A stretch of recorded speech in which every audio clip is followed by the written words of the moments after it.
All right, welcome everyone. We're going to get started. We are now live on YouTube, so hi YouTube. If you don't want to be on YouTube, stay behind the phone. But welcome everyone to the Bitcoin and Open Blockchain Meetup. I think I know just about everyone. Like one or two people back there I don't know. Hi, I'm Hannah. This is Ian right here, and Chris right there. And you're the organizers. If you have any questions, let us know. Thank you for coming, organizers. If you have any questions, let us know. Thank you for coming out on a Monday. It's not our usual time, but this is when Jurek was here, so we're delighted to have him come out and do a talk for us. We do run off donations, so if anyone's feeling generous today, we have a Bitcoin QR code there and a jar for fiat. So we're going to do a talk. Greg's going to do a talk, then we're going to do a Q&A session. Usually we head out to the bar after this. I'm not sure how many takers we'll have on a Monday night, but if anyone's feeling adventurous, I'm sure one or two of us will be at the bar down the street afterwards. So we're going to talk about Paralelná Polis, which is also the Institute of Crypto Anarchy, which is where I get my cool shirt from. They have a really cool conference there every year, Hackers Congress, which I went to earlier this month, which was really awesome. It was a lot of fun. And there's this whole building, and I think you guys rent out this whole other space there. There's a bar, and they have this really awesome thing, which I have to show you all, which is their conference badge that you get. They have an ATM machine there, a Bitcoin ATM. And I loaded this thing up with Bitcoin, and everything in the place you can buy with Bitcoin. So I was just at my hotel, and I'd show up in the morning, and there's a coffee shop, and you can get your coffee and your tea and your breakfast, and then you get lunch and dinner, and then there was a bar there, and so you just stay there for the night and do your drinking. So I basically just lived off crypto for a couple days just using this thing, which is a really insecure hardware wallet, but a really, really awesome conference badge. So that was a lot of fun. But we'll get down to business here. And I'll tell you about Jurek. So Jurek Bednar is the co-founder of Paralelná Polis in Prague and the one in Bratislava as well. And I'll tell you all about what that means. But it's also it's a nonprofit that runs entirely on crypto. So he's going to tell us a lot about how you pull that off, which is going to be a bit of a trick. But Jurek is a cypherpunk that is interested in technologies that increase liberty. He's founded several IT companies and works to help people exit the state system using cryptocurrencies. So please welcome Jurek. Thank you. So maybe I'll start about the funny story from the place. There was a sushi place that was serving sushi, and it was actually a small sushi place next street that just came over and was doing sushi. And when I was there for the first time, I asked them if they accept any crypto. And the owner just said, like, are you kidding me? I get this question like 10 times a day. We are just one block away from Paralelná Polis. Yeah. So now he has so many customers that just go back and forth between the cafeteria and the sushi place that he said, okay, I'm not going to accept fiat anymore because it doesn't make any sense. I need cash register and all these things. Wow. So he's completely switching to crypto. It's a very small sushi place, like 3 tables, but nice. Yeah. We sometimes run into problems with banks. So I'll start with a small project from Bratislava that we did. There were several crypto companies that had a problem because the banks closed their bank accounts. So these were small exchanges, operators of Bitcoin ATMs, and a few other companies. One was a payment gateway. I think it was August, all of these companies got a letter from their bank, which were different banks, and they closed their bank accounts with no reason, just terminating the contract according to what is said in the conditions of the contract, and no other bank would open a bank account for them. So we kind of made made this video and this project where we enlightened the banks with a Bitcoin logo. So these are all the banks that close the bank account. So we were kind of going around the city. There's Trusted, it's one of the gateways, a few banks. So a few of these banks, and this video became viral, and people started writing us from different countries that they have had the same problem at the same time. So this is the National Bank of Slovakia, Monero sign as well. So what we do is we don't only operate a cafeteria that accepts only cryptocurrencies, but we try to engage with the whole environment, kind of trying to support companies that are doing some good work in this space. So first of all, let's see if this works. Oh, it's fine.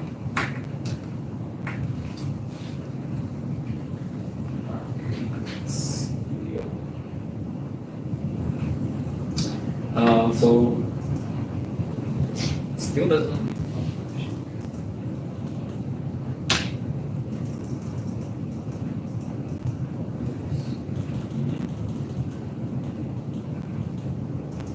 That is black and white. So never mind. I'll show you the. Oh wait, are we showing the right one? Because I changed the colors.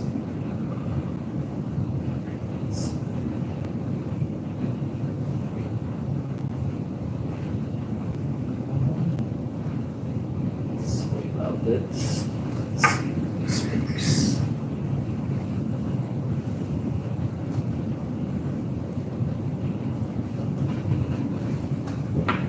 Okay.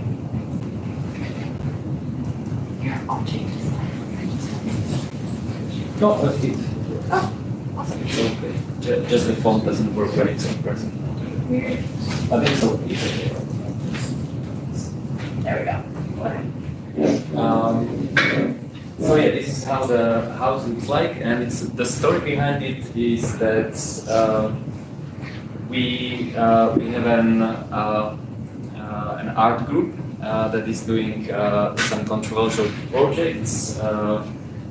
Like stealing the president's flag from the Prague castle and changing it into red underwear, which has a lot of local symbolism embedded in it. And I was showing me and my friend, who is also working in IT security. We are talking to all these artists about Bitcoin, or what you can do with it, that you can maybe have more anonymous payments, it's not censorable, and so on. And these guys are artists. They work, they create sculptures, they paint, they do filmmaking and other artistic disciplines. They're architects as well. And the first thing they said, okay, it's a nice theory, let's try it out in practice.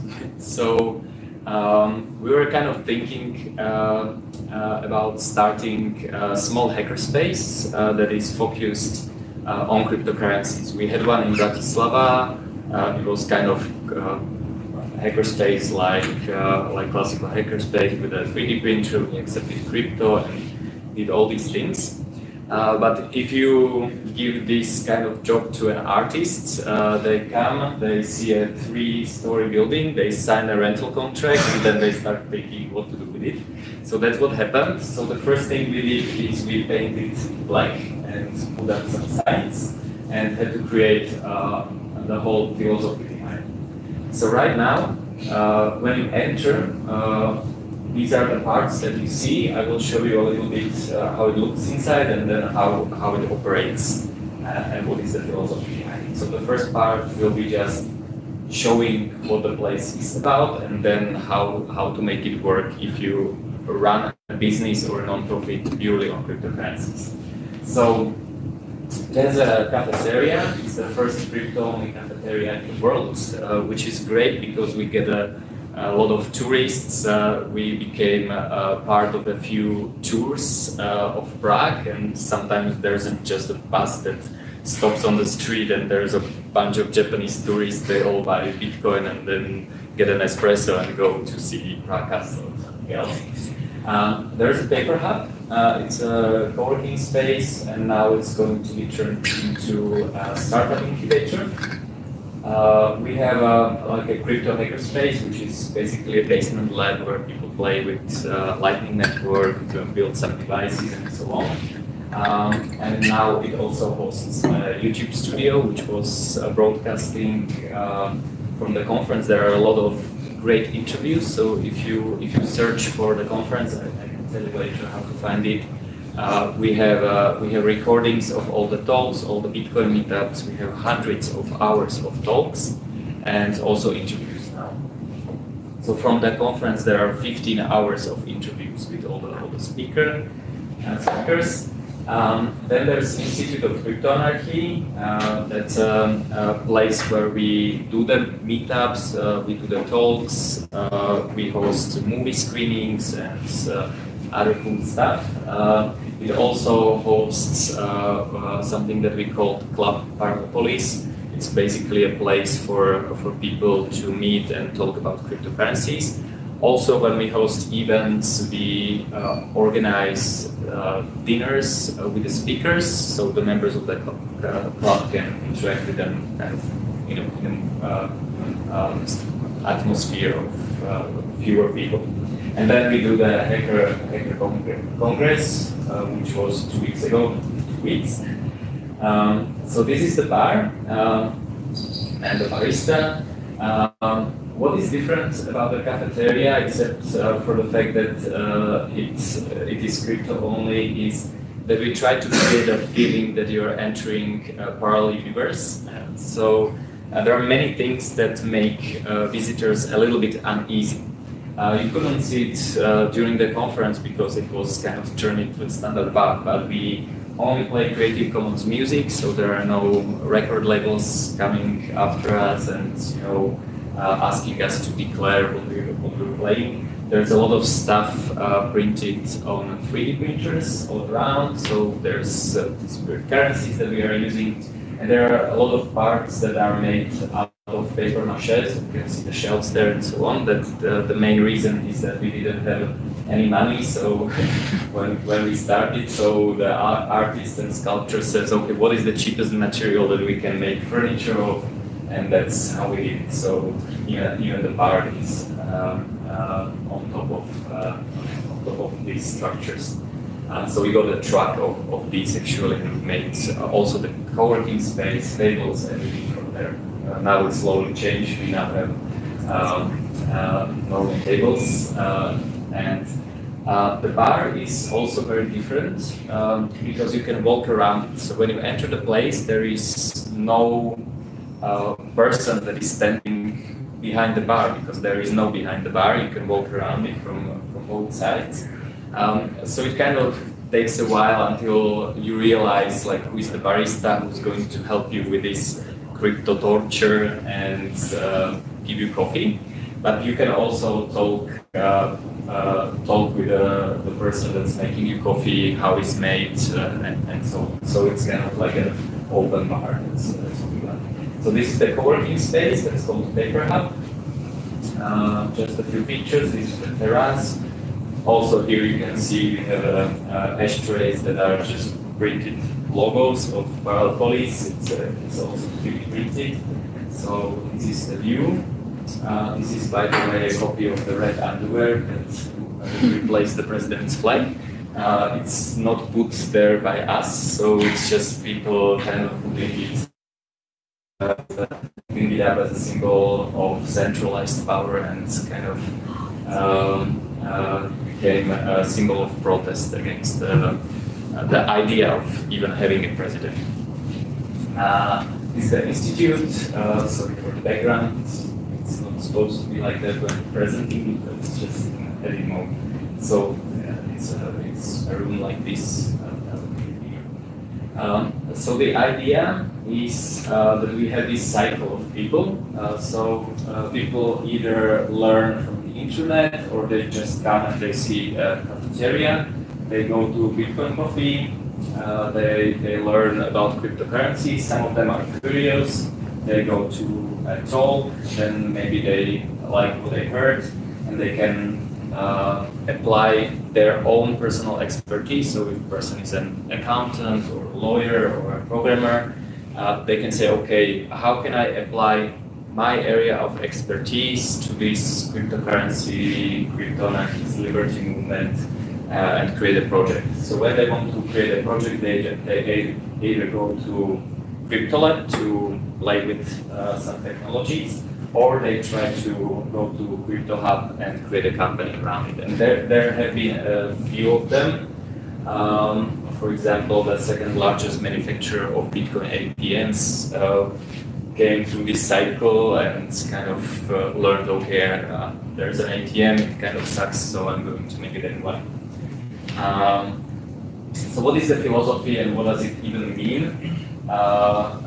Usually when I wear this t-shirt, or people wear this t-shirt in different countries, people start, especially the drug dealers, start to run away because they think it is police. So police means city, and parallel means parallel. And the philosophy came from communist regime in Czechoslovakia. There was a protest, there were a lot of political trials, and people were kind of put to jail for no apparent reason. And these were completely political trials. So these people didn't even break the law that was approved. They just were kind of not liked by the communist government, so they were put in prison. And a few tens, maybe around 100 intellectuals, they signed something called Carta 77, which was basically begging the government to just apply the laws and not, make political trials. It was completely ignored, and there were many reactions to that. So one of the reactions was by this guy called Václav Benda, and he realized that the only way that we can be free is if we do it ourselves. So there are different options. One obvious option is a revolution, and he said that revolutions are usually either expensive or violent, usually both. So he said, okay, I'm not going to, like, I'm a math teacher, I'm a philosopher, I'm not going to kind of try to spark a violent revolution to get rid of the government. So what he said is that it is maybe a better idea to use the freedom that we have. And that means that, for example, the children have to go to the state school. They will be taught communism, they will kind of be molded into a communist supporting working class. And this is mandatory. You just have to send your kids there.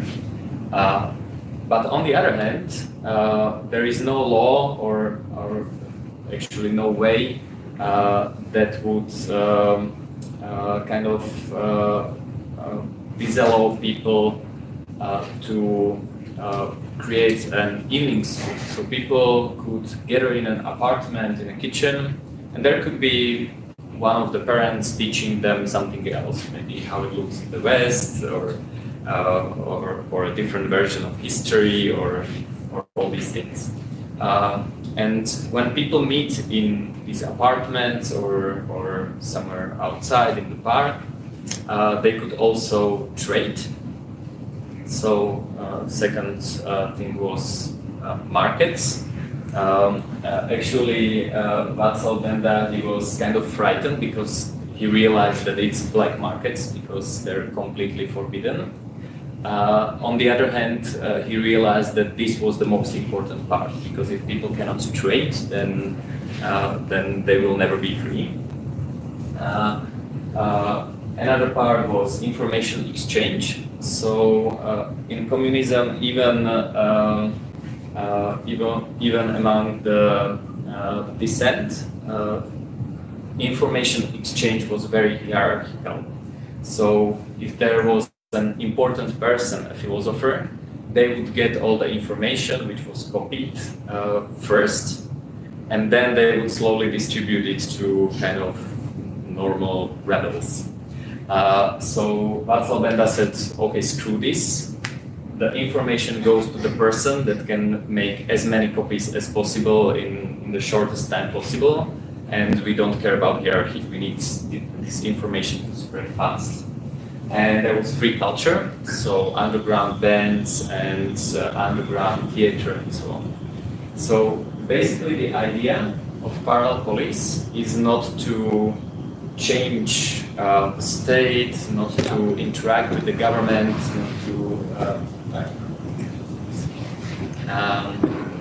not to interact with the government, not to vote, not to create political parties, but to just express your own freedom wherever you can, however you can. So you would do everything that they want from you in order for you not to go to jail, but other than that, you would just express your freedom and use it as much as possible. So this is kind of one pillar of what we're trying to do, and of course one of the things that we are trying to do is we are trying to use parallel money, which is cryptocurrency. Then there's crypto anarchy. It's very nice because we put, you didn't see it, but the sign Institute of Crypto Anarchy is actually at the top of the building. And most of the people, it also makes them uneasy, because when they see the word anarchy, for a lot of people, they just stop thinking there, okay, these things are going to throw Molotov cocktails at me, or I don't know, try to do something bad. And so for those that kind of get past this, they get that it's a joke, because it doesn't make much sense to create an institute of something anarchy. Doesn't make much sense. And the way we think about it is that crypto anarchy and parallel polis are the same thing. Crypto anarchy works on the internet, so it's a parallel polis, parallel city on the internet. But we are physical people, and we want to do the same thing in a physical space as well. So these ideas of parallel cities, parallel society, and crypto anarchy kind of go very well together.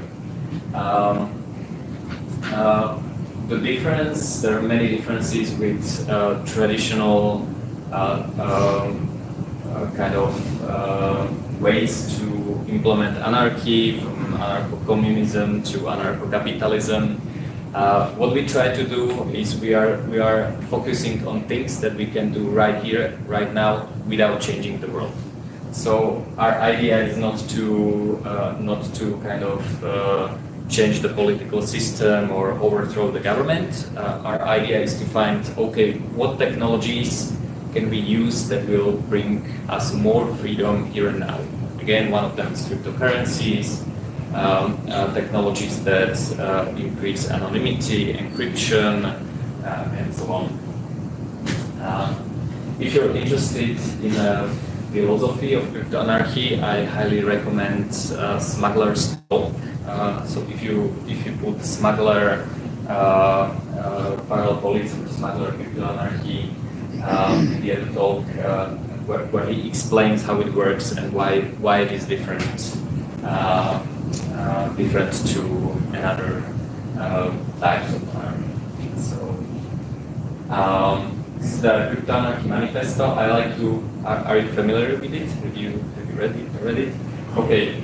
What I like about this is that it was written in the late 1980s. I first published in 1991, And Timothy Simei is kind of explaining how crypto-anarchy and these technologies will change the world. And what I really like about this, that I think that this is a very vivid description of the present moment. So I think it all already happened. So he says that these developments will alter completely the nature of government regulation, the ability to tax and control economic interactions, the ability to keep information secret, and will even alter the nature of trust and reputation. The state will, of course, try to slow or halt the spread of this technology, citing national security concerns, use of the technology by drug dealers and tax evaders, and fears of societal disintegration. Many of these concerns will be valid. Crypto-anarchy will allow national secrets to be traded freely and will allow illicit and stolen materials to be traded. So you can see things like Silk Road, you can see things like WikiLeaks, which kind of came from the cypherpunks movement. Of course, the reaction by government is, oh, drug dealers, terrorists, tax evaders. This is why they are trying to kind of stop this movement. So this is one of the new t-shirts and hoodies that we are going to make, and I really like the idea because it says that we are not talking about some future 10 years from now. It is happening in some small parallel societies already today. Another idea that inspired us is hacking-based temporary autonomous zones. I don't know if you read this short book, it's amazing. And it's kind of an exploration of how people created these temporary places, basically Paralelná Polis, in different times. It talks about Chinese tongs where people would provide even things like social security to each other. And how it is practically done, what you need to do, how much you can and should interact with the outside world, and so on. One of the greatest advantages of these temporary autonomous zones that they give you the ability to live as if you're free. So at the place and time you're probably free. One of the examples of temporary autonomous zones, I don't know if it's big in the US, but in Europe you have a lot of free techno parties, which is usually a secret location. People would go there, and yeah, there's usually free sale of psychedelics. And the way people would do it is that they would announce the location on Friday evening. It would be on private property, so it would be very hard to get a warrant because all the judges are enjoying their weekend. So police can maybe wait at the fence, but they cannot enter. So this is another example of how this could work. It's a project called Sea Studying, where you could create these platforms at sea, which are international waters. If you don't like your neighbors, you can just attach this one to a boat and sail away to a different society. So this can become a temporary autonomous zone in the future. Right now, people are trying this out on boats. So these are not platforms yet.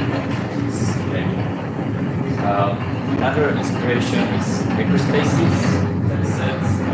It's an open source concept, which we try to do with Paralelná Polis as well. I'll tell you a little bit more about that. What I really like about makerspaces, there are a lot of them, more than 1,000 active makerspaces, and they're very different. So, for example, I was in a hackerspace in Dublin, and people were trying to decode British TV. So that's what they were doing, kind of building satellite receivers and trying to get paid TV. I was in a hackerspace in Tokyo where they were building these small satellites to put on orbit. So they're very different and a lot of significant interfaces. We have a lot of practical experiences. We had a lot of interactions with the state. Actually, the current Prime Minister of Czech Republic visited Paralelná Polis, then he denied it on TV. We have a picture of him buying Bitcoin and taking a selfie with his private key on a paper wallet, which someone stole and then returned back, just as a proof of concept. What is really interesting is that because they know that we are not doing something bad, we are not kind of organizing overthrowing of the government or doing something like that.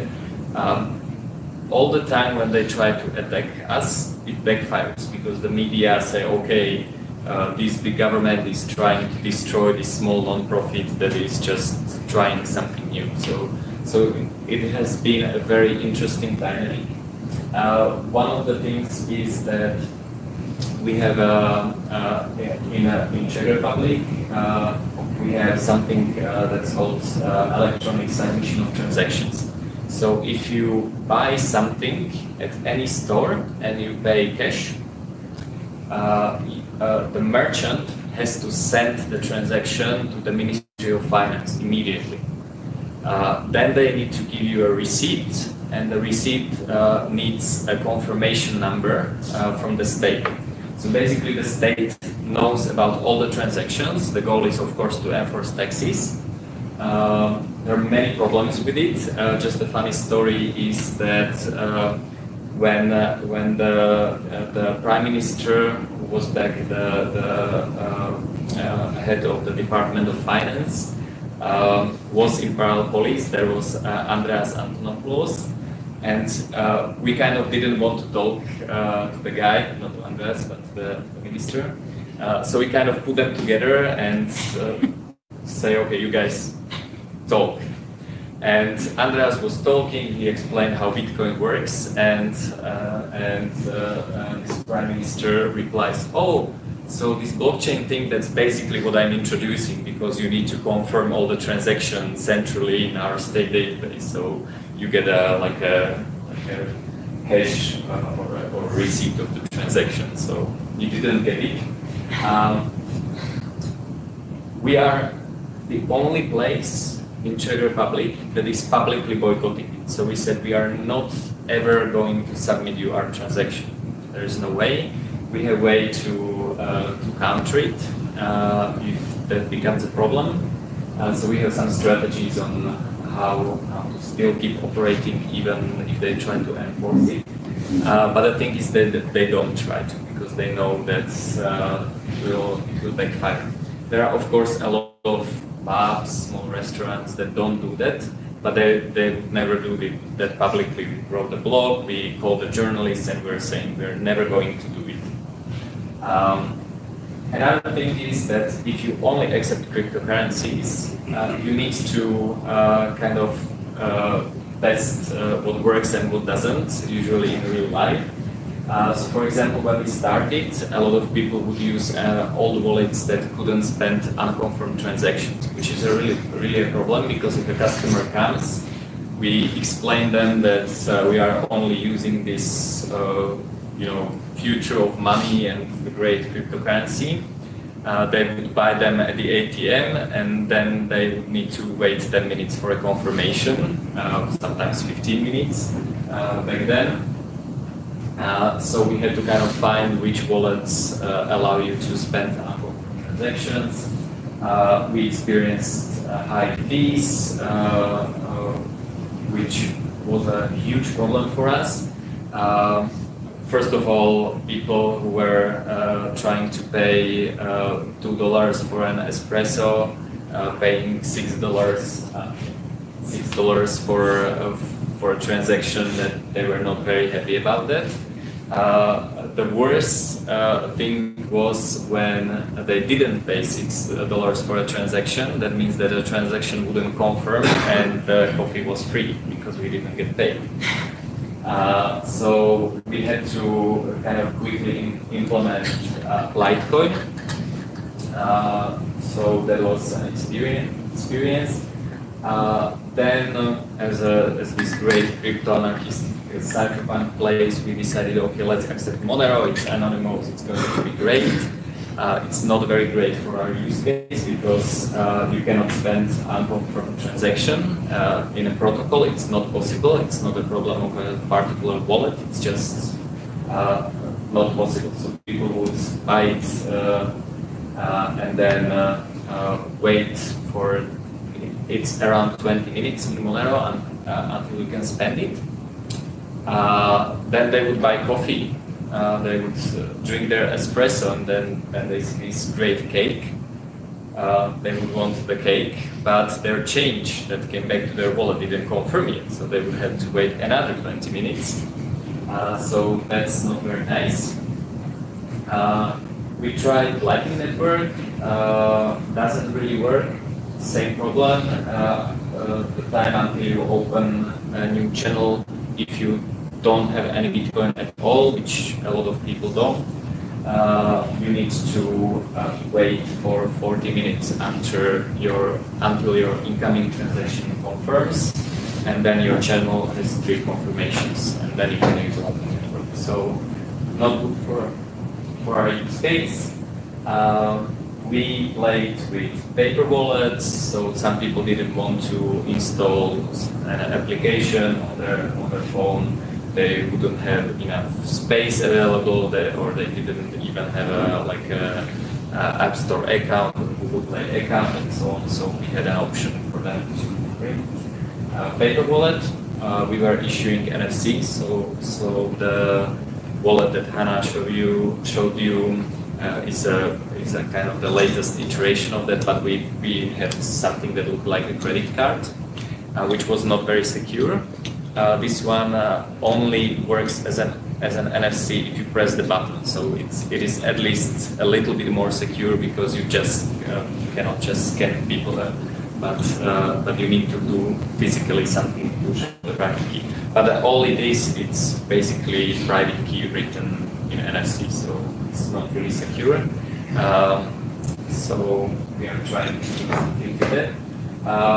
People have been trying NFC plans, so they would pay just by waving their hand. So this is our point of sale system, and people would have an implant in their palm, and they could pay with that. They can also, if they're a member of the makerspace or the club, they could open doors with their hand.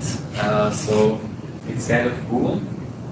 And the reason they've done it is that there is this talk about putting chips into people. There in Europe, if you want to travel with your pets, you need to implant a chip in them. There is no other way. It's basically a passport. And we said, okay, we're going to, of course, protest centralized chipping of people. But you're in a much better position if you're protesting something, if you actually know how it is like to have a chip in your hand. By the way, it is much easier to get it out than in. Getting it in is a needle. We hired a guy from a piercing studio, and he was implanting them. Getting them out, you do it with just the razor, and it's basically like an acne, just taking out. It takes 10 seconds. So it's not for life, but it's a great experience, and you can talk to these people that they kind of upgraded their body and they can do something that most people cannot do. If they find themselves naked in the desert, they still can buy coffee. So we were doing this for a few years, and then we decided that maybe it would be a good idea to kind of expand it out of one community and let other people do it. So what we did is that I don't live in Czech Republic, I'm from Bratislava, Slovakia. I kind of took some of friends, put them together, and said, okay, we're going to do the same thing in Bratislava, so we're opening a new one. But we are not only opening a new place, but we are also decentralizing the concept. So in the same way as hackerspaces, they have all their know-how, how to start a hackerspace, what are the best practices. They have it online for anyone to use as a template. So as we were starting it, we were kind of putting down how this works, what you should do, why we have a cafeteria, why we have a co-working space, how these spaces interact with each other, what kind of events you can organize, how to make it work economically, where to get money, and so on. So we were kind of putting all our know-how out there. And we hope that people will start more of them. There is one project in another city in Slovakia, Košice, where people are trying to open one of these places as well. We are talking with people from a few more cities that are trying this. We think that it is very important to keep the small scale. So we are not trying to create a huge international organization. So all these, the idea is that all these spaces are independent. Even the one in Bratislava, there is no shared ownership structure. So it's actually a non-profit, so no one owns it, or the organization owns itself. But like, we don't have to report anything. It's not a franchise. It's an open source franchise. So we basically give you the logo, all the ideas, and then we keep the right to write bad things about you if you do stupid things like take money from the state or something like that. But we really think that it's important to keep it in a community where people who just walk in, they could interact together and so on. We are kind of experimenting with even more internal decentralization in Bratislava. So right now we don't have anyone that is truly responsible for any part of the space. So there is only coordination. There's a lot of volunteering, but there's no boss. So this is what we wanted it to look like. So this was the vision. One of the members of the core team was an architect who designed it, and she was I kind of found her through social networks, and she said, "Oh, I'm doing my work. I'm an architect, and in the evenings I'm watching these talks from Prague, Paralelná Polis, because we live stream most of the talks." So she said, okay, I really want to design and build this physical space. So she joined the team, and we had an architect. So what is really great about doing a non-profit like this, that it's not a bunch of IT guys coming together and doing a cool startup or something like that. What attracts people is values. So we have a lot of entrepreneurs that are on our board. We have people who are doing different things: education, architects. One guy has a company that is building playgrounds for kids. It's different things, and what attracts these people are values. So that's really nice. So we found this old house. As you can see, at the beginning there were not many of us, so a lot of these people are there 2 or 3 times. So it's, for example, the architect, is one more maybe. I'm not on this picture, I was sick at the time, but kind of this is, that was 5 or 6 of us that were working on the project at the beginning. So we were playing with a logo and so on. Then the first thing that we did in this place, after we signed the rental agreement before starting the construction, was to do a crypto flea market, so people would trade stuff for crypto. that was a lot of fun. We had a lot of people coming in, and this is how it looked maybe a month ago. This is our friend Pavel is explaining how to get rid of your tax residency and move it to some nicer place. Unfortunately, this doesn't work for Americans that well, if you're citizens, but for all the other people, it was great. So basically, we have this one house. Here in this part, there's a cafeteria, and like we have a co-working space incubator, which turns to Institute of Crypto Anarchy at 6 p.m. So that's the result that the place is not as large. The part up there we call the moon. So if you walk, you can increase the value of your crypto holdings by going to the moon. Food parties, biohacking. We started similar to you chapter in Bratislava. So this is how it looks. Now the part about how to run the business on crypto. So this was more about place and the philosophy. So even if we have to convert the cryptocurrency to euros or Czech crowns, we still try to keep it in crypto as long as possible. So we don't use bank account that much. Actually, I don't know if we currently use it at all. So we try to pay suppliers in crypto. So we have found people who are willing to sell us coffee for crypto. Our landlords agreed to receive part of the rent in Litecoin.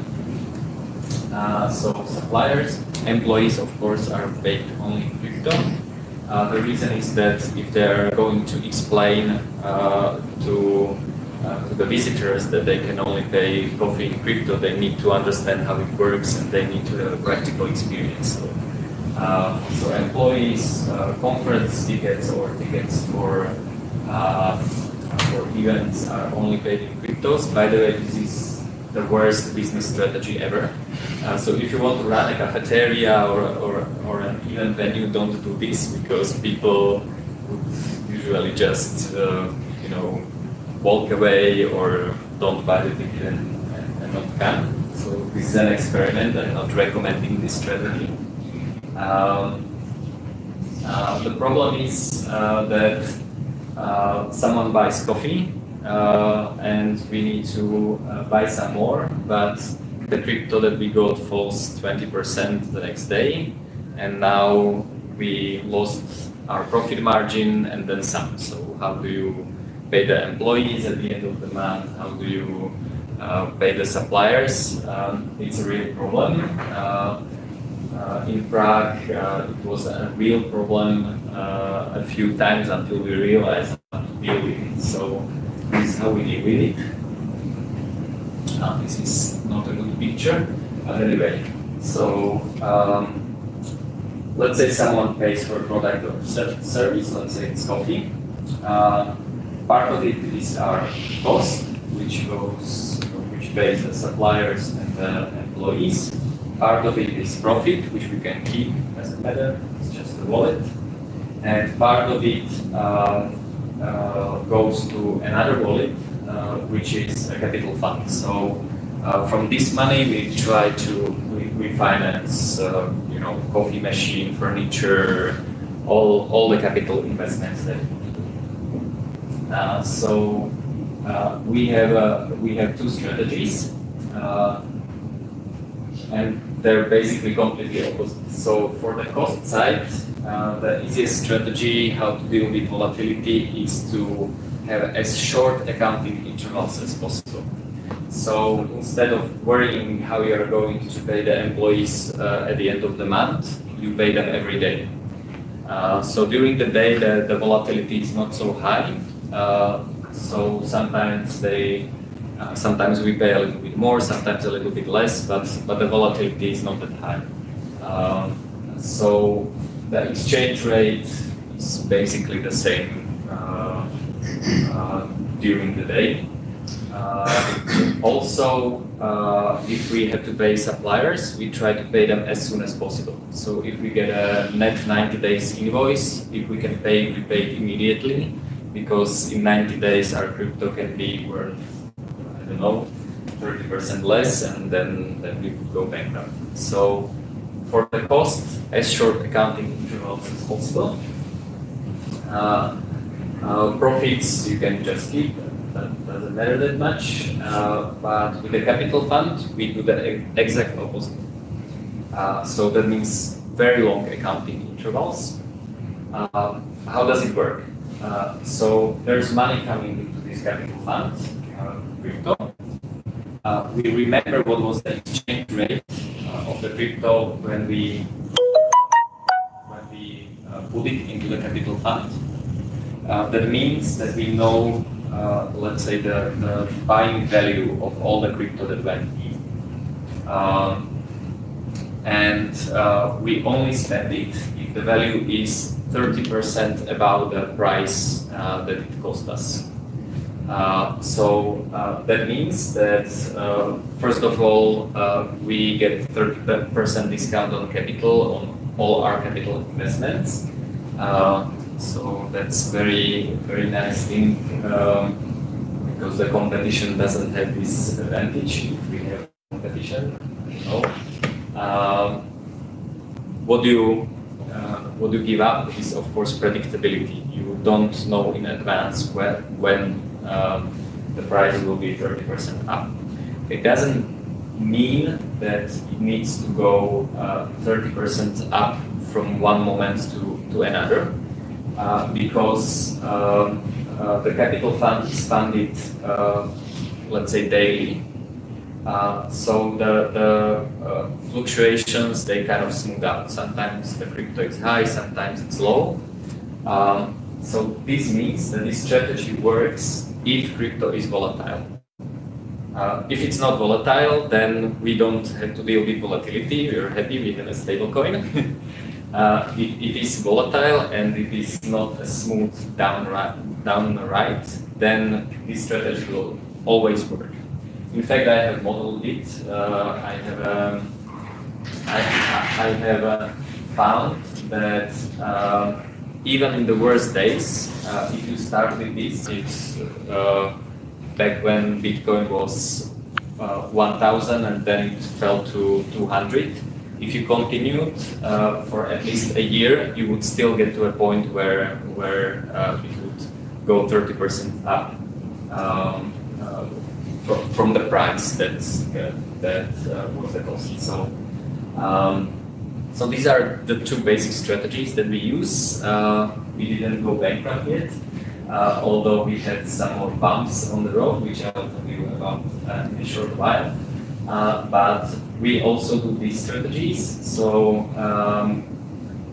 we use Purse.io. I don't know if you know Purse.io. Yeah, perfect. Do you use it? No? So basically, it's a way to save 15 to 30% on anything that you buy from Amazon except Kindle books. The way it works is that Purse creates a liquid market with Amazon gift cards. So there are some people who get Amazon gift cards, they either win it or they get it from their employer as a bonus or something like that. And the problem with Amazon gift cards is that you either use it all or you cannot use it at all. So there are people that want to just sell them and they want crypto or money, and then there are people who are buying it for US dollars, let's say. So the way it works for a customer is basically you create a wish list on Amazon, or you just use the search box and search for anything on Amazon. Then you enter your shipping address. You choose your discount, which can be 15 to 33%, and you create an order. and this order stays in the system until someone takes it. If you set the discount to 15%, they will probably take it the same day, so it's basically like any order on Amazon. If you set it to 30%, you might wait a few more days, but it will eventually someone will eventually take it. Of course, there's a small catch, and the small catch is that the people who are taking your order, they will wait until the crypto is down because they want as much crypto as possible. So what to do? Of course, when they take your order, you buy back your crypto with fiat in the same exchange rate, so you kind of don't lose this discount. It's also nice because there is no credit card transaction, so it's more anonymous. Your address is in Amazon, but your bank doesn't know that you're buying how much. So, we use this to buy a lot of things that we use in the cafeteria and that we sell to customers. It is really nice because we don't need difficult wholesale agreements with suppliers. We basically order it on Amazon, we just get it cheaper.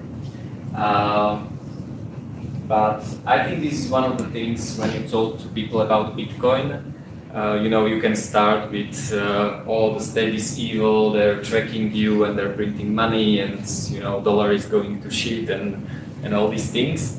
But it's much easier if you start, you want to save 30% on your purchases on Amazon, this is how you can do it. So I think it's a much nicer way to introduce cryptocurrencies to people. But it really works. It works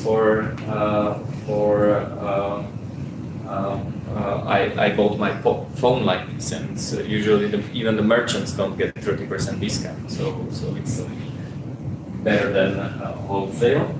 What we also do, not very interesting here maybe sales tax, I don't know how it works here. But for example, value-added tax in Slovakia is flat 20%. In the Netherlands, it is 6% for food, which is what we need in our cafeteria. So even though we can go to a shop next door and buy something, we would rather order it from the Netherlands and pay 6% tax instead of 20%. So that's what we do. I like to shop here in the US because your sales tax is much lower than our VAT. So my friend gets a lot of packages and then I bring them home, and I save a lot of money because I don't like paying taxes. I especially don't like paying taxes to Slovak government. So I'd rather support any other government than the one that's so if you combine these two things, you can do 30–40% savings, which is great. Okay, so with the Bratislava space, it was not as simple as signing a rental agreement and moving in. We had to build the place, so we had to invest a lot of money into construction. It was an empty space, as you saw on the flea market photo. So we had to pay suppliers, which was great. The only problem was that we raised most of the money at the beginning of this year, so January to March, and then while we finished all the construction plans and so on, the value of the money that we raised in crypto, of course, tanked to 1/3 or 1/2. So that was a problem because we didn't want to sell the crypto, which was half the value. So we kind of found a way to not sell the crypto and still build the place. So we created home-based collateralized loans, very fancy name. Basically, we we told the community, hey guys, we need euros to pay the construction workers. We have this crypto, we don't want to sell it. If you are willing to borrow us some money, we will give you the crypto in the same value as a collateral. So, you know, we are a non-profit, so we cannot, you know, show any income or anything like that. So we gave them the bitcoins. These were trusted people from the community. It was not random people. So we gave them the crypto. We agreed when we are going to repay the loan. If we are not repaying it, the people are, of course, welcome to sell the crypto and get their money back that way. So it is very low risk for both sides. Although if the crypto falls down, we should refeed the collateral, so the other party is safe. The only problem basically is that the capacity is limited because people in the community have some free money, but it's not unlimited, and also we don't have unlimited amount of cryptocurrency. Of course, bank is not an option, especially after we made that video. They kind of don't like us. We lied. So that was not an option.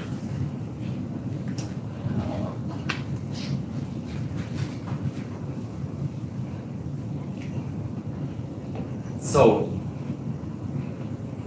at some point, we ran out of this possibility. There were no more people who were willing to give us any more money. So these were our options. Find more funding. We're still doing it. We actually also have recurring funding from our board of directors who are paying our like a monthly fee to be on the board.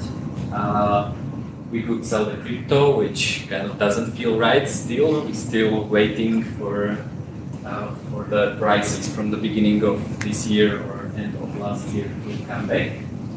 We could apply for some EU grant scheme or a state subsidy, which kind of doesn't feel right with the whole idea that we are doing, and we like to walk our talk.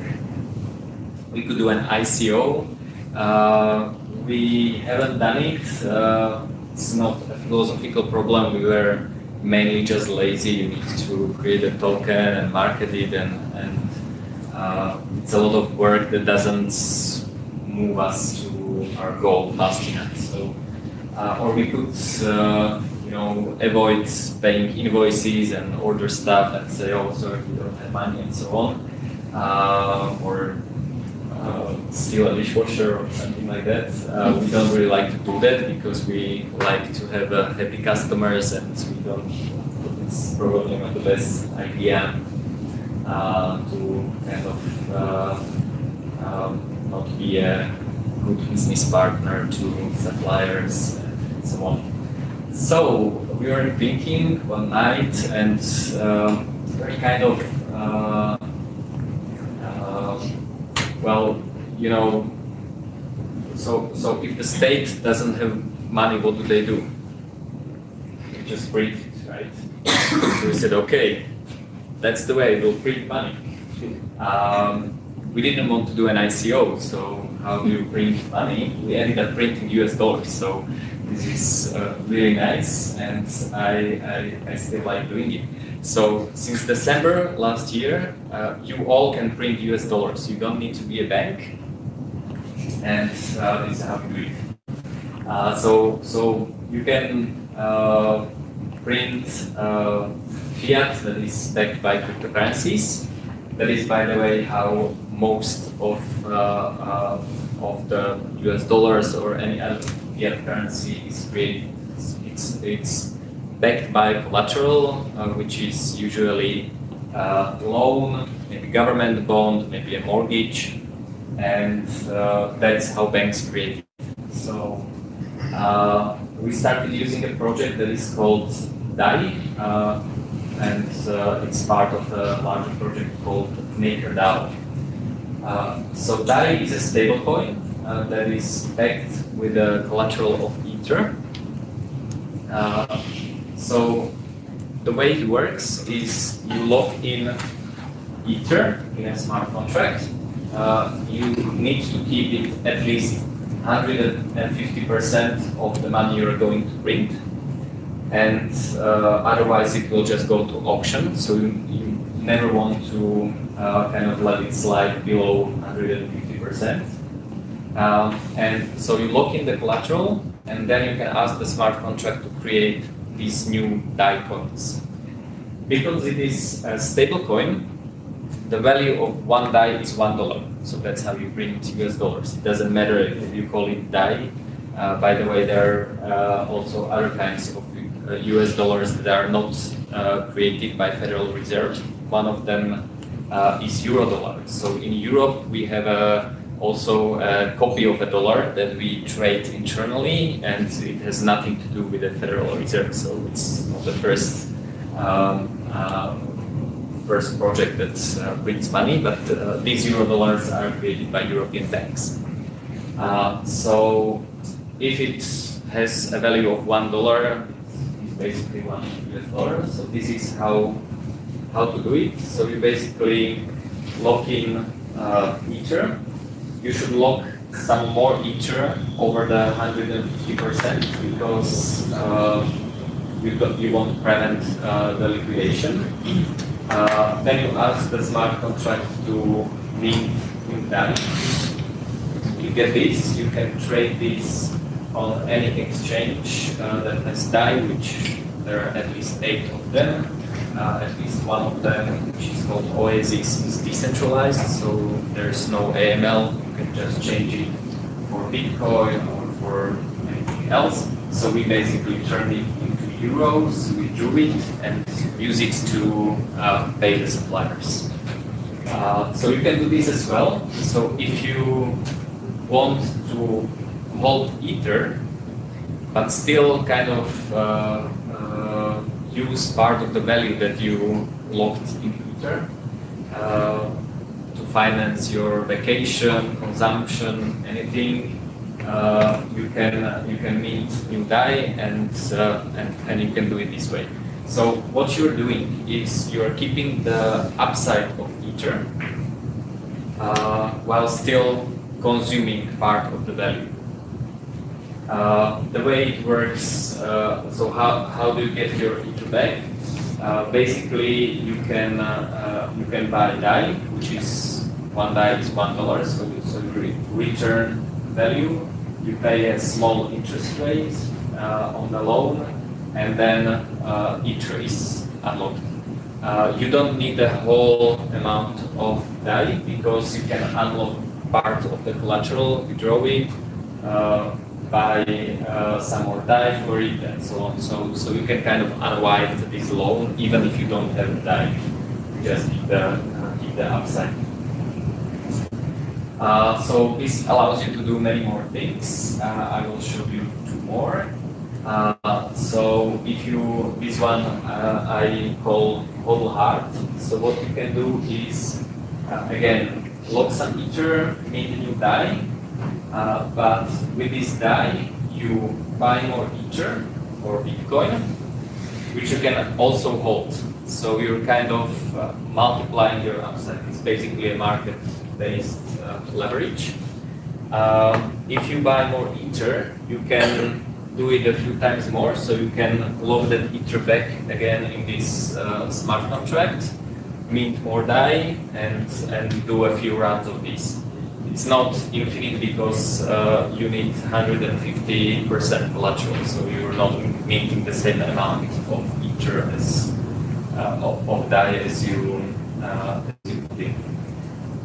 So our strategy is, again, we had this crypto that we didn't want to sell, and we needed to pay for the construction. So we wanted to mint basically 100% of what we put in. So we found another person who wants to hold Ether in our community. we converted all our crypto to Ethers, and we put together with this other person 200% collateral, which is kind of safe. If the Ether goes a little bit down, it wouldn't wipe down or liquidate that loan. So now the Ether is locked. We mint the DAI coins. We pay for the construction, pay the invoices, and still keep the upside. So we're waiting until Ether goes 10x, moon happens, and what we do is when we unwind the loan, we split the profit on the Ether with the holder. So we keep half of the upside, not the whole upside, because we already spent the DAI. It is fair because this is the same amount of upside that that the other person would have if they done this loop. So it's basically fair for everyone. No one loses any money, and it allows us to kind of keep part of the upside. So this is how it looks. There are two people. A is Paralelná Polis. B is some other hodler. We mint DAI, we spend it, and when the Ether goes up, we return DAI. So part of this this value is destroyed. Then we divide the upside. We receive all the Ether that they put in, and they get half of the upside as well. So I will share the slides. I know that going around with these boxes is not as easy to follow, so I don't want to tire you, but this really works. We bought a fridge that's like we physically have furniture and stuff that we needed to pay with these newly printed DAI dollars, let's say, that are backed by cryptocurrencies, which is even better than normal dollars, which are backed by nothing, or a government bond, which is nothing. All right, benefits. So what happens if Ether goes down? Of course, this person to liquidate the loan, we just lose this part, and it's for Paralelná Polis, it's the same as if we just sold the crypto. So if it goes up, we split the profit. This is how to do it practically. I will not go through this. I will just share the slides and you can see. So the result is that we kind of attracted this great community of volunteers. We have some sponsors. We have some entrepreneurs who kind of form the board of advisors, and they're kind of trying to power this whole ecosystems. We have some donors who gave us some money to kind of make this all possible. Well, it's never fully finished, but we opened 2 weeks ago officially. We have been organizing events there in Bratislava for 2 months now. The Prague space is 5 years old now, so this is the 5th year. And we hope that we can continue operating and building these parallel societies. Just to recap, we tried our 2 strategies, which is short and long accounting intervals for operational expenses, short intervals, for capital expenses, long intervals. We created some home-based collateralized loans. By the way, there are some smart contract applications now that allow you to do this on Ether, but we have Bitcoin and kind of people wanting more Bitcoin than Ether. And we have found a cheap way to finance our capital expenses with DAI while still keeping some upside of cryptocurrencies. So it's good. And just a short rant about stability. So we don't use the stability feature of DAI because we immediately spend it. So we don't care if the peg holds, if it works, doesn't matter to us. The only thing that that matters is the price of Ether. And I don't think that, so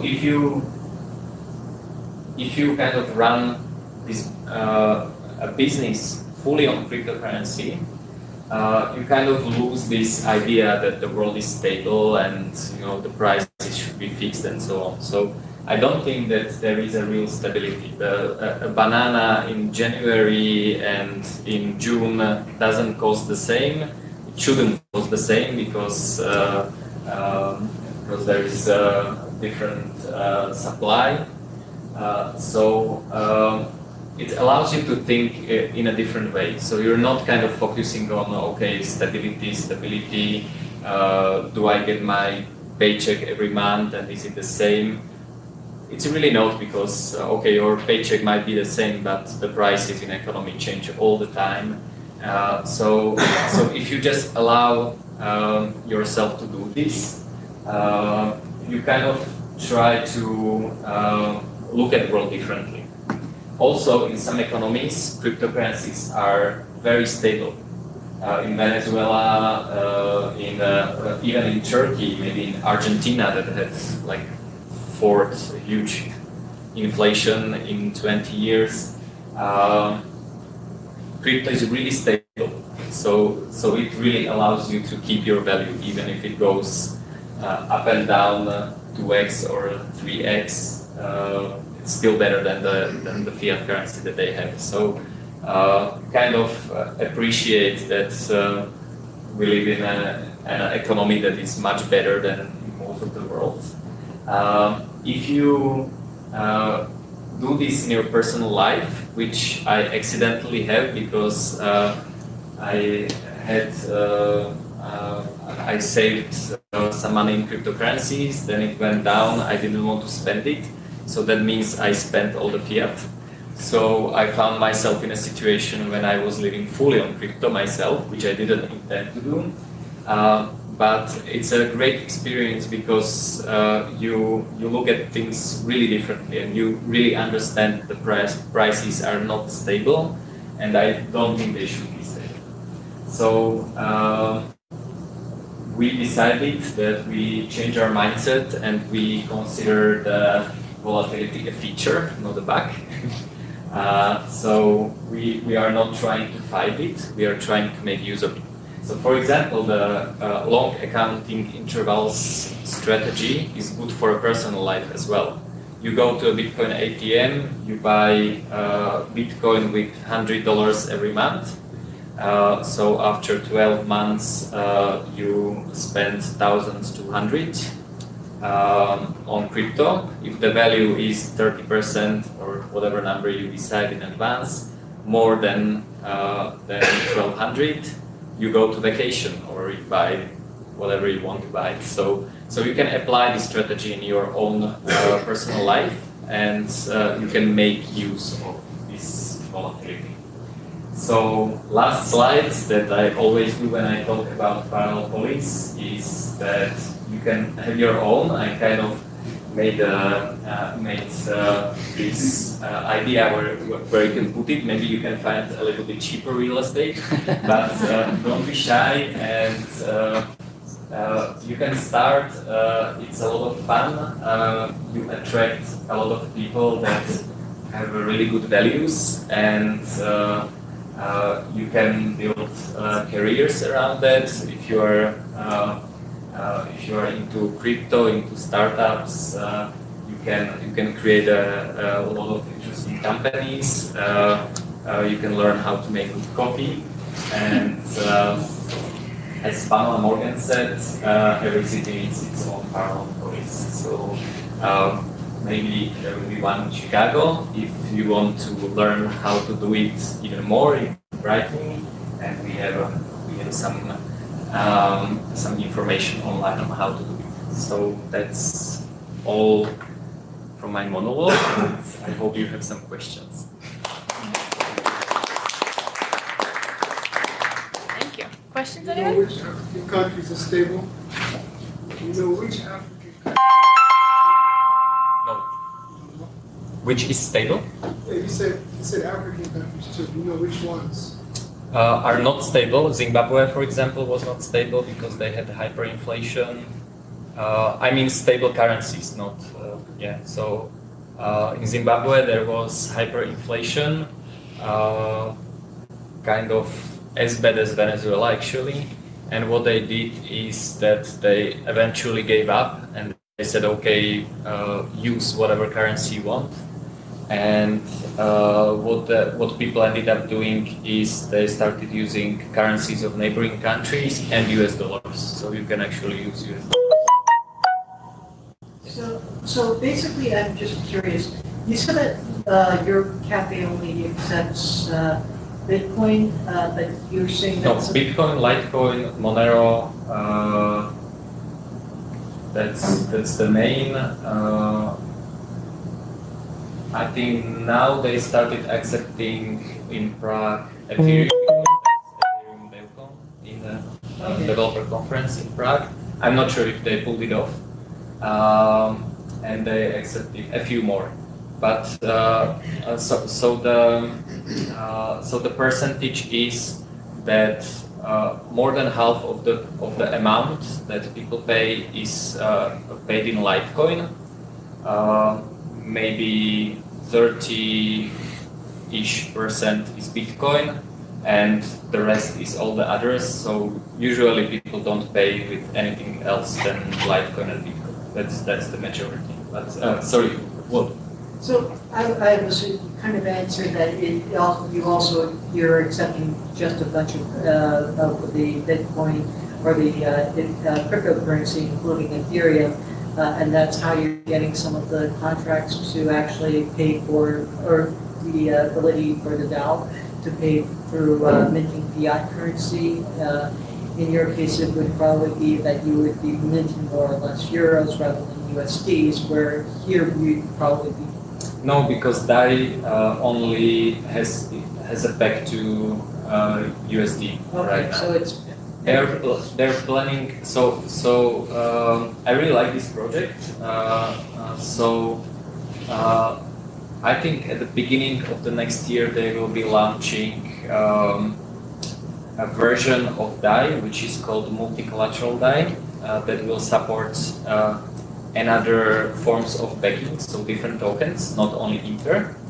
And I think by the end of the year they said that they want to create a DAI that is pegged, or it will be called something else, but a token that is pegged to euro as well.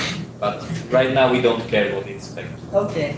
So basically, the DAI coin is actually backed by USDs. No, it's not. It's backed by Ether, Okay. but the value mirrors USDs. Okay. So there are market mechanisms. Okay, so you basically just the Ether itself is it's backed by Ether, but you can actually exchange it for USDs. Yes. Okay. Yeah. Okay. I guess my question is, pretty much what happened is you actually created something like a subcoin.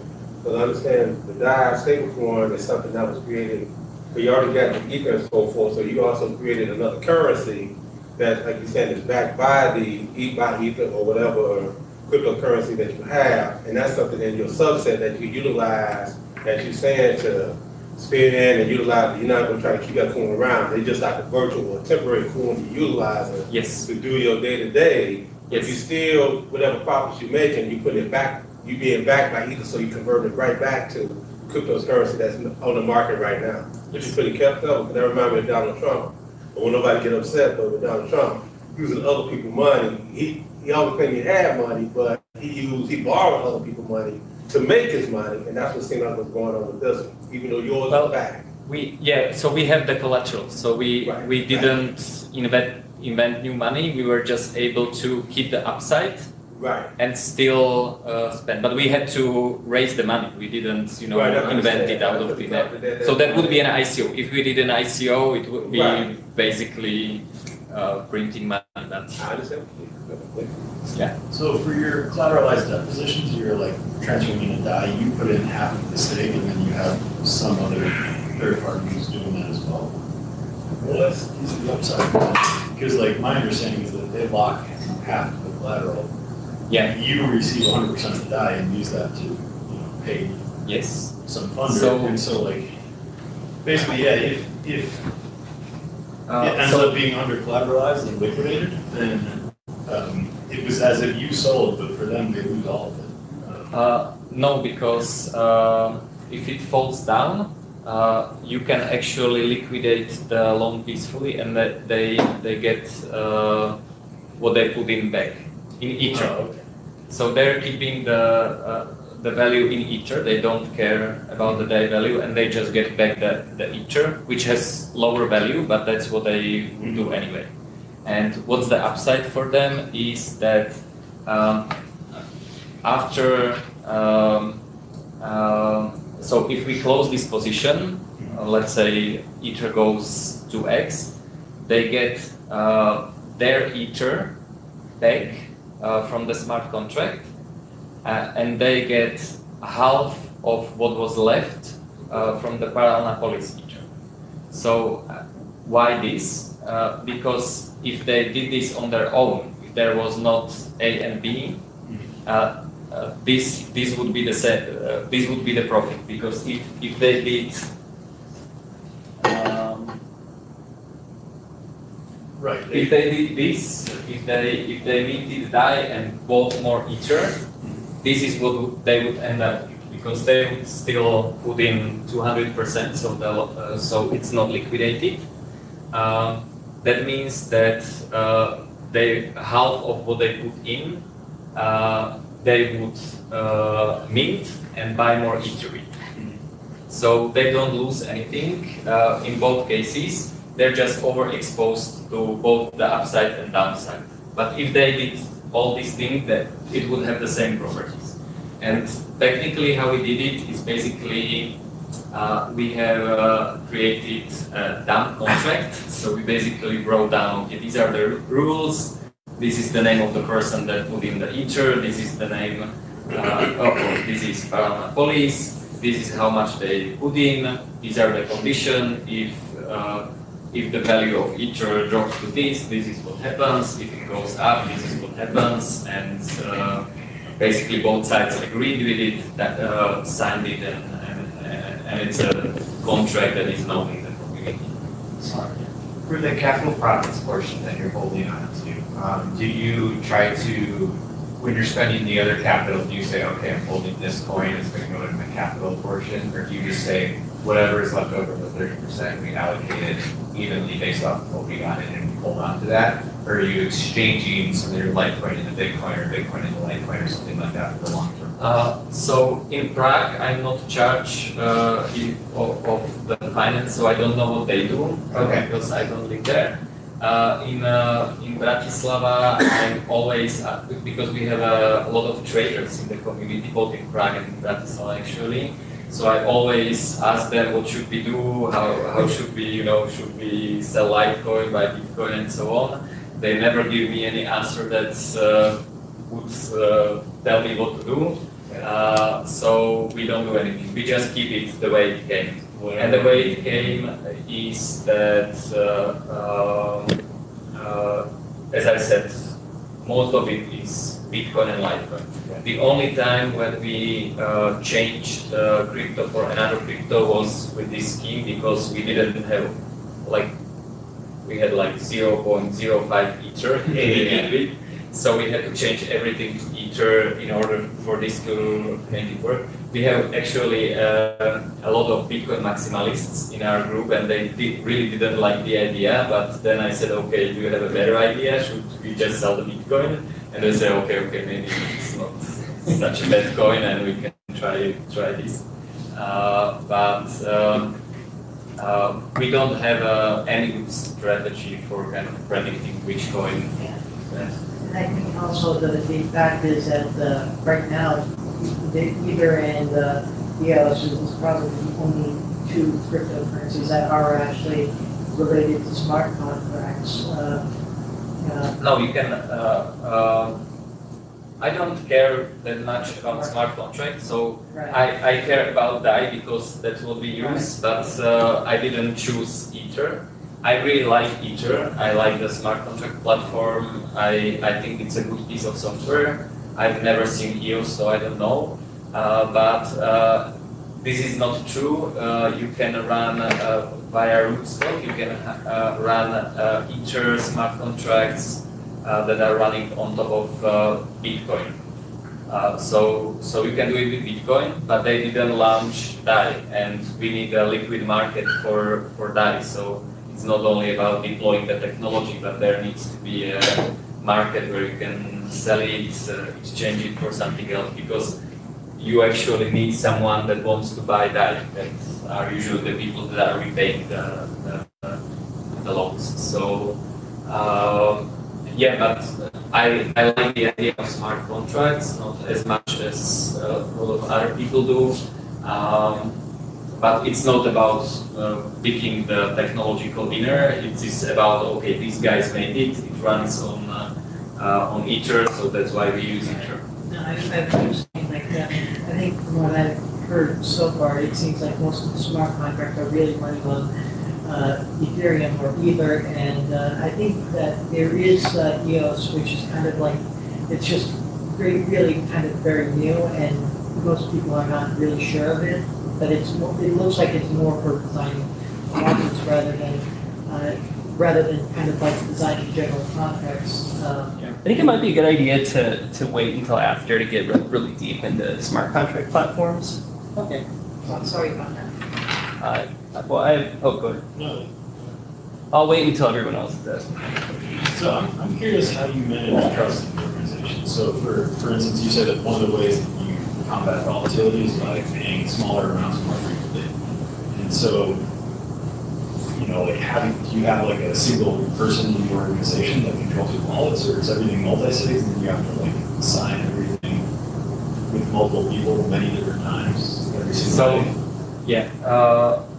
So we do that more on a social level than on technological level. We started with a 3 or 5 multi-sig, which was a really bad idea, because if someone sent us $10, the fee for 3 out of 5 multi-sigs was $20, so we couldn't stand out. It was not like it would be just us, it would just disappear.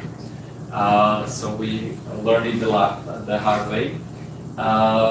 Right now what we do is we use Trezor, and there are a few trusted people that have the same wallet restored on their Trezor. So there are more people than one that can do a transaction. Everyone sees the XPubs, so they see what transactions are happening. And but the issue of trust is more interesting on a social level. So we are a pretty open organization on the outside. Anyone can come and drink coffee unless they work for the state or our police, which is explicitly forbidden by our private club membership rules. By the way, we had 2 visits of police during the grand opening because we were kind of loud. It's not going to happen again. We don't want to argue with the neighbors. But on the inside, it is much more strict. We were inspired by Smuggler's idea and talk about crypto tribes. So we basically create an entry cost, which is a social cost. That means that it is not easy to get into the inner circle. You need recommendations, people need to know you, you need to kind of build trust within the community. So we are open in a way that so if someone wants to become part of the community, we kind of interact with them more, we get to know them, we ask their friends about them and so on. And then we let them in, but it's not fast. It's not, someone raises their hand and says, okay, I want to be a member and just get in.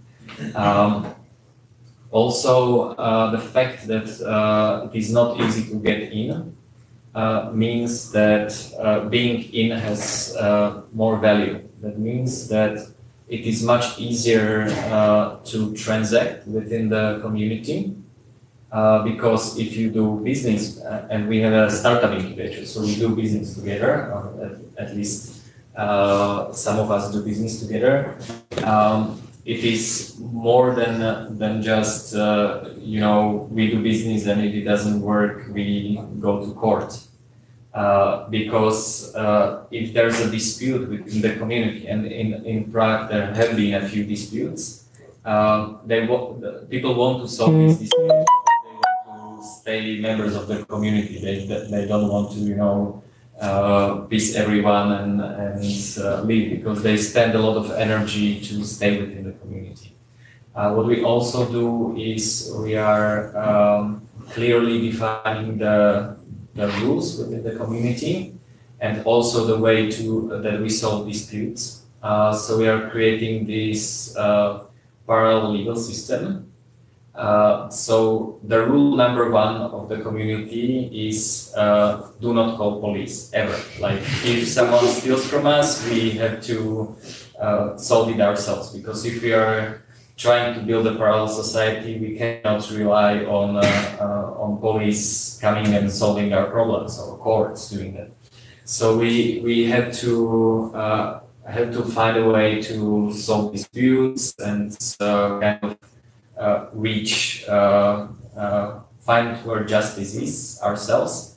So one of the projects that we are working on our GitHub is like a set of minimal rules for the people that they all have to accept, and process how we like an arbitrage process of solving disputes. So like who decides it, what's it based on, how to make sure it's not biased, and so on. So with the wallets, we are still quite poor. So frankly, there is not so much to steal right now, and it's based on trust. But the trust is not, you seem like a nice guy, so we trust you. That there is some kind of social process behind it. So we hope it works. We are still young, and especially this part is very young. So I was wondering, if somebody was actually wanting to let's say they were in the conference, but they didn't want to join the group because they're only going to be there for a couple of days, but they wanted to have like something in the cafeteria. Is there any way that they could take their fiat currency, convert that temporarily into Bitcoin, and then spend that in the cafeteria? Yeah, we have an ATM at the entrance, so most people that come, they don't have a crypto, and it's not only that they can buy it, but the baristas and people that are there, that they're actively trying to help them. So if someone comes and they look confused, and a lot of people are confused, we call it crypto mass. So we have crypto priests that come and they explain why are we doing these crazy things, and if they are successful, the people won't run away in the front or back door and actually go through this whole process. But yeah, that's kind of the point. And the reason that we are doing it this way is that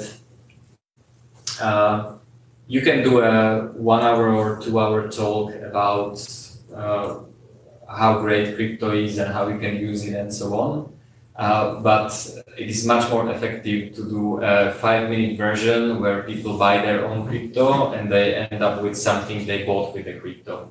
And if they have an experience, they actually learn it better than with listening to someone for an hour. Okay, and then... Well, I'm going to take a turn, actually. Okay. Sure. I'm curious, what was the experience like working with the suppliers? Did you find suppliers who already had accepted crypto in the past, or did you help some suppliers with their first transactions? How did that? Could you talk about that a bit? Yeah, sure. In Prague,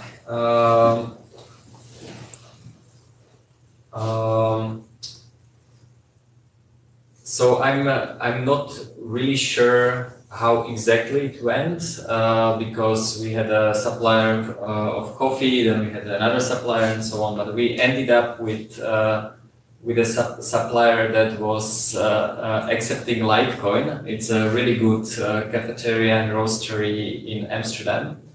And it's funny because they're accepting Litecoin for wholesale, and they're I don't know if they learned it from us or how did this happen, because I wasn't part of the process. But when you come there physically, they accept only credit cards and Bitcoin. And so I came, I said, okay, perfect, I want coffee, they have amazing coffee. So I ordered some flat whites and cake. And when I wanted to pay, I said, okay, I want to pay with Bitcoin. And they said, oh, that's interesting. No one tried to pay with Bitcoin for like months. So they kind of took the point of sale system for Bitcoin, threw dust out of it, tried to make it work. They didn't make it work. And they were kind of asking, why is that? Like, why people don't pay? And the reason is, of course, because the fees were so high, people stopped paying with Bitcoin at all. So they were asking us, so what do we do? And we said, okay, you guys are already taking Litecoin for wholesale, so that's even better for retail, so you can do that. With the landlord in Bratislava, he's kind of a cool guy. The piece of real estate he has is his kind of side thing, and he's doing things in IT, so that was not a problem.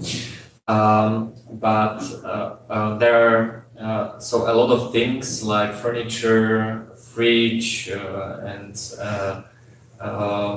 basically all the things. There is a large retailer similar to Amazon that is operating in Czech Republic and Slovakia, and they started accepting crypto they were talking to us, and we kind of convinced them. And it's very interesting because the moment they started doing them, accepting crypto, people from all around Europe started buying mining equipment from there. So GPUs, computers, motherboards, everything, because they found, okay, we don't need to exchange it to euros on a centralized exchange and getting reported.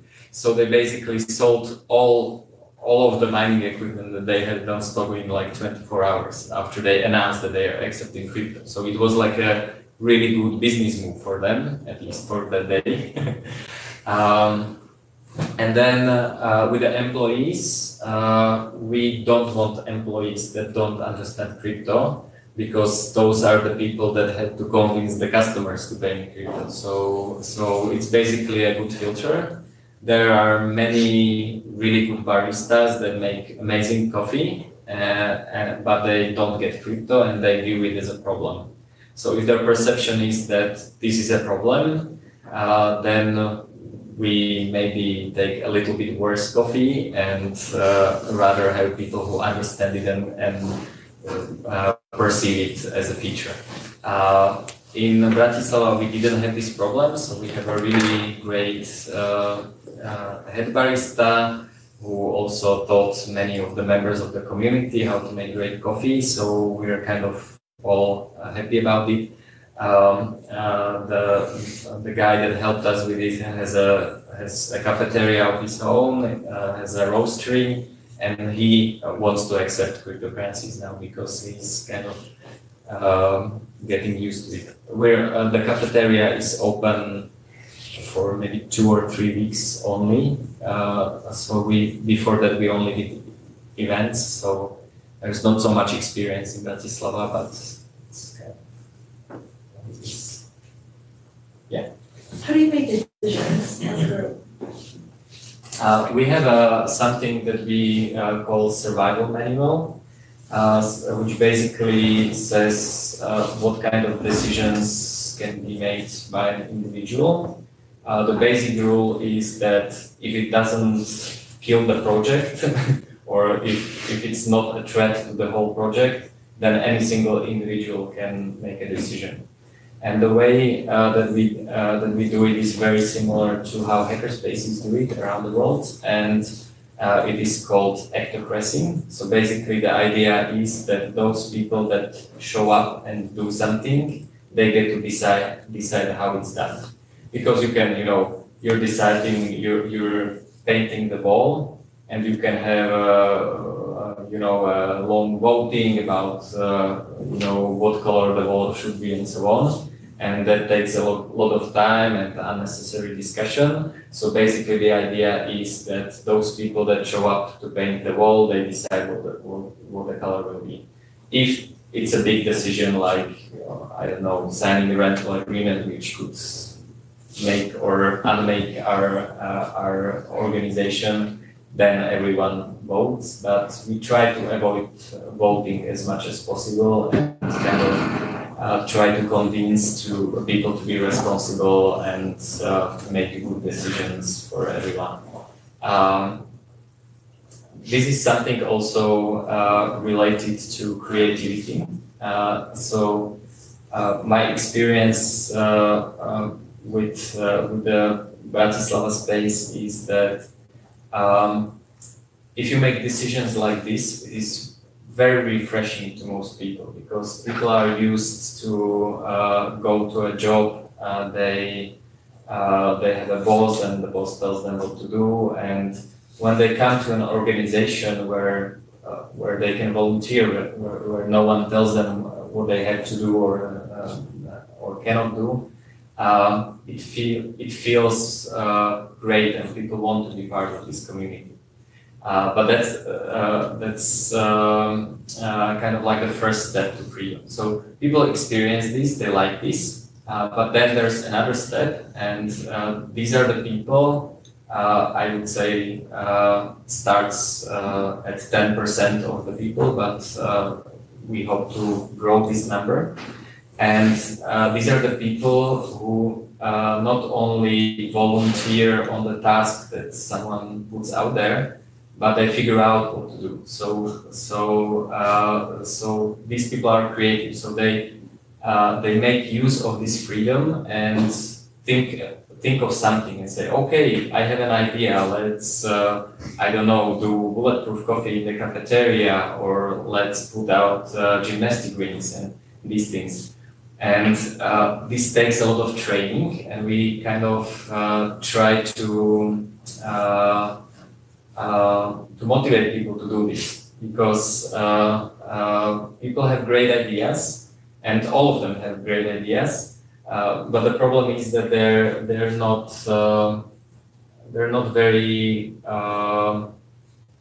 self-confident. I think it is really like a way to change people from inside if you remove this hierarchy. But what I'm saying is that it's not enough just to remove it, because it is nice, people love it, but then you need to kind of take the next step and create an environment where people actually feel great about creating and doing things. So now, and it also requires something from others. So I'm usually very critical about things myself. So when I don't know, when someone let's say changes the design of a website, I might not like it, but if I'm not going to change it to something else, I'm not saying anything. I say, okay, it's perfect. You used your creativity and great job. So a lot of times people would criticize others because they themselves would do things differently, but they didn't do them at all. So of course there's always room to improve, but the way to improve is not to say, okay, the way you did it is not good enough. The way to improve is, it's okay, you did this, and I'm going to build on top of that, change something and make it even better. So this is a process, and this is, I think, something that contributes to the lives of the personal lives of the people that are part of the community, and there's a lot of value in that because people spend a lot of time, there's a lot of energy, and there should be something besides being part of a cool community that they get back in return. I think this is one of the most important things that people learn in the community. All right, cool. I think we'll wrap it up there. We can do more questions later. All right. All right. Thank you.